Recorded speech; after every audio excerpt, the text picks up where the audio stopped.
time, and I give the call to the honourable member for Curtin. Thank you, Deputy Speaker. The need to reform the public service is pretty clear. The recent Robodebt and PwC scandals have blown wide open the fact that the APS is not functioning as it should. Is it the bastion of frank and fearless advice it's meant to be? Does it have the intellectual capital required to be the main source of advice to government? Well, the Thodey review, to which this bill responds, says that the answers to those questions is no. But I also think that this legislation is an inadequate and untimely response to the problem. The Public Service Act already sets accountability as a public service value and says that the APS is open and accountable to the Australian community. The Act sets out as a main objective to establish an apolitical public service that's efficient and effective in serving the government, the parliament and the Australian public. But after years of resourcing neglect, Australian departments do not have the capability or the permission to live up to this objective. For decades, governments have demanded more efficiencies within departments. This means reduced resources but increased expectations. And the long-term effect of demanding more output with less budget has resulted in a hollowing out of the public service. And the government has a huge task ahead of it in rebuilding the public service. It's going to take decades of concerted effort to get departments to where they should be. But this bill is not the right way to start, nor is it coming at the right time. Now, I want to make it clear that none of my comments are intended to reflect on the public servants within the APS who turn up to work every day and commit to performing their obligations with the greatest of care. Particularly in the last few years of COVID response and restrictions, departmental staff have been working above and beyond. My comments are about the fundamental structures, hierarchies and practices that have evolved within the public service that need reform. The Thodey review confirmed in 2019 the finding that had been made a number of times in recent years that APS capability is no longer fit for purpose. The Thodey review noted a weakened public service results in weakened service delivery for Australians, and that's the key issue. Yes, the public service needs to be delivering advice and support to government, but it's also the interface between government and the Australian people. The Thodey review report says a rundown public service results in direct and adverse impacts on the APS's ability to deliver for the community. Now, that report outlined two fundamental concerns. Firstly, that there's been a trend of outsourcing core ongoing public service work to contractors, and secondly, that the APS is suffering from creeping politicisation. Now, this could not have been more accurately illustrated than through the PwC and Robodebt sagas of the last few months. PwC, we've all borne witness to the ongoing investigation and extensive media coverage of external contractor PwC's use of confidential information acquired in 2015 while assisting the government in drafting new multinational tax laws. Now, so many questions have been raised about the interaction between sensitive government policy and the private sector. It's been revealed that PwC had more than $500 million worth of contracts with the federal government in the last few years. Now, the issue has highlighted how dependent the APS is on the consulting industry, which is entirely inappropriate, and I say that as an ex-consultant myself. And this is exactly what the Thodey recommendations identified, which were generally ignored by the former government in 2019. The APS is bound by values and codes of conduct and has an obligation to serve the public and the government of the day. External contractors have none of these requirements. But more importantly, the outsourcing of core work to contractors hollows out the ability of the APS to advise. It removes the core purpose of the APS. Outsourcing core work redesigns an APS into a briefing hub that relies on external advice rather than supporting a workforce that can provide quality, considered and situationally aware advice.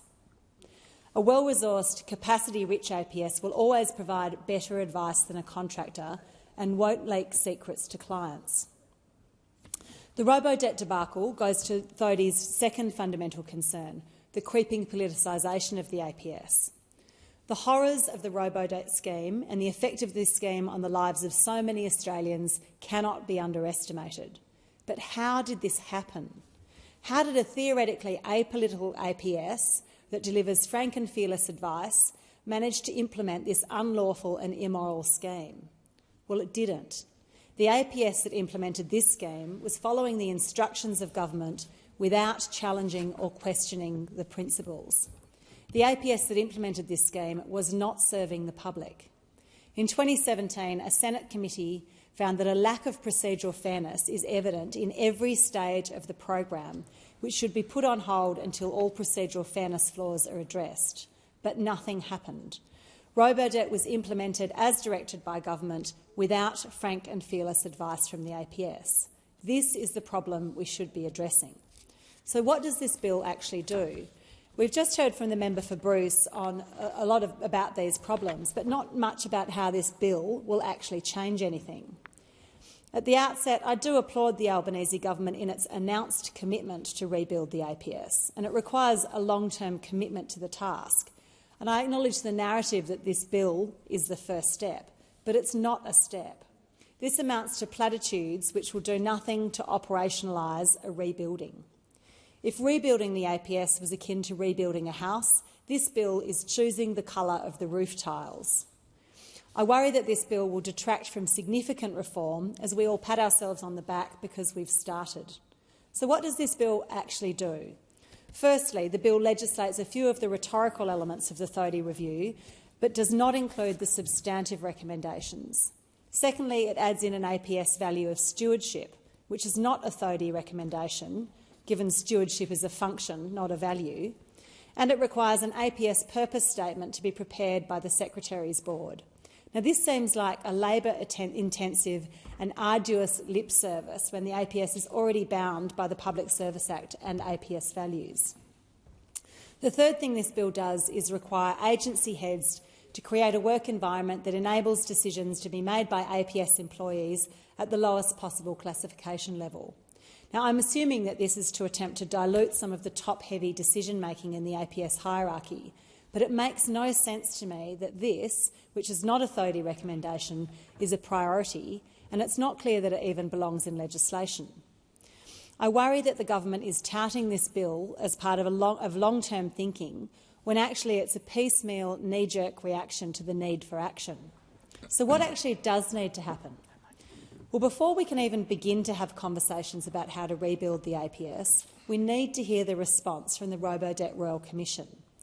Understanding the failures of the past is essential to equip us for the future. If we really want to improve and fix the organisations in front of us, we need to know what went wrong. Which is why I'm introducing a second reading amendment, which has been circulated in my name, to suspend any further work on this bill until the Robodebt Royal Commission has reported. There is no point undertaking Royal Commissions if we don't hear from them before deciding how to respond. The Royal Commission report is expected in a few weeks. Surely it's worth listening to it before deciding on the highest priority reforms. Secondly, we need to respond to the Thodey Review, and not just the rhetorical elements. We need legislation or regulations that strengthen the power of the APS Commissioner, clarify the distinct roles of the Secretary of PM&C and the APS Commissioner, and strengthen the merit-based processes for appointments and termination of secretaries. Thirdly, we need to undertake a comprehensive review of the APS values, preferably after receiving the Robodebt Royal Commission report. A comprehensive review should focus on each group of employees and their relationship with government and the parliament, their relationship with the public, their workplace relationships and ethical behaviour. Fourthly, the government needs to commit to long-term substantial resourcing of the APS. This means enough money for the APS to hire well and when it needs to. Enough money so the APS can develop or redevelop in-house expertise and won't have to farm out to contractors for advice. Enough money so public servants are not skewing their programs or advice or delivery in favour of political goodwill and therefore budget. Fifthly, we need to re-establish the correct relationship between government, the APS and the public. The APS must be regarded as a significant institution in its own right, as part of responsible government under the Constitution.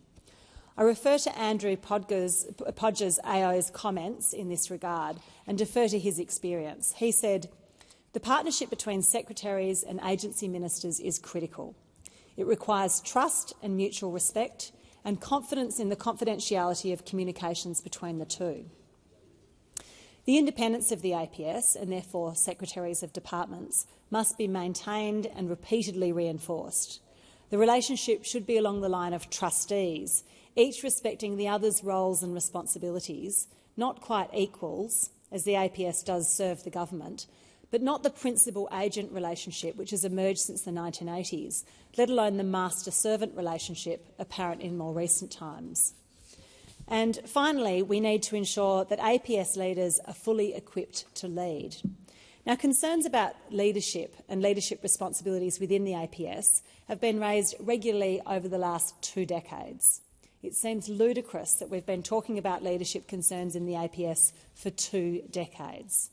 I'm told these conversations have resulted in some strengthening of requirements and expectations and improvements in training and development for APS leaders. Thodey recommended that performance management of secretaries should be robust and comprehensive, and robust processes should govern the termination of secretaries' appointments.